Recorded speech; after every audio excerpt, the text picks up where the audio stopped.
I'll be charitable. What's your question? Okay.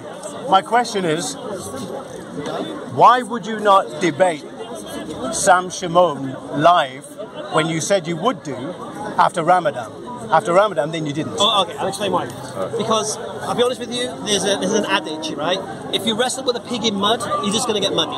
Yeah, I swear. The guy's an imbecile. The guy's an ignoramus. The guy's despicable, dirty. Filth comes out of his mouth at every opportunity, and I have no reason to validate this geezer. You said you would? Nothing positive. He said he would after Ramadan. Ramadan came and went. Sorry. Ramadan came and Ramadan went. He said he would, and then he didn't. He did. John, he said he would. Me and John considered debating Logic and Sam. Okay. But then what happened afterwards, on reflection, contemplation... So nothing actually changed, just on reflection? Yeah. No. I have this saying. Yeah. So I don't reward bad behaviour. Okay, that's fine. I've heard you saying it before. And that's it. So nothing actually changed from you saying you would debate him, except from a reflection? Apart from me, yes. Okay. But he said he would, and then he didn't. And then he changed his mind.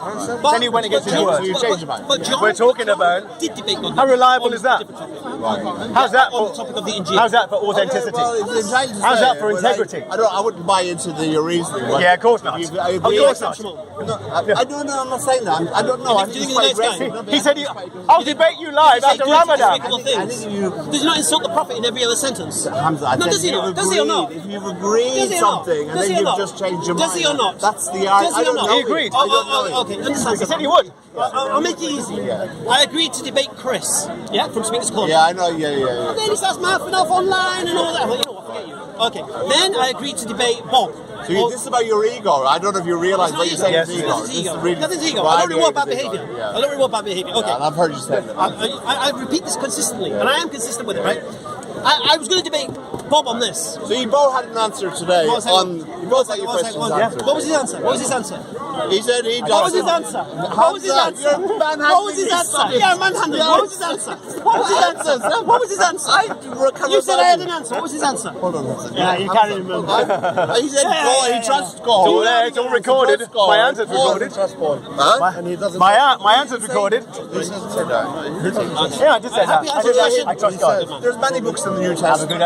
Good evening. I know it's a scary question. It's not scary at all. I trust the New Testament. Why would you trust Muhammad? Why would you trust Muhammad? Who wrote the Quran? People trust Paul. Muhammad didn't write the Quran. Why would you trust Muhammad? Why would you trust him? He couldn't read or write, couldn't write his own name. Why would you trust him? Who wrote the Quran? It wasn't Muhammad. It wasn't Muhammad. Here we go again. Who wrote the Quran? Here we go again. Why would you trust Muhammad? Why would you trust Muhammad? This is why Why would you trust him? knowledgeable Christians. Why would you trust Muhammad? Well, Hamza, Paul was totally... Kills so many perceptions. Hamza, Paul was totally anti-Christ. You want to answer the question? Well, I mean, I'm just going to my experience. I'll try it. Okay, let me. No, don't rephrase the question. You've given the question. No, I'm going to ask you, do you trust Paul?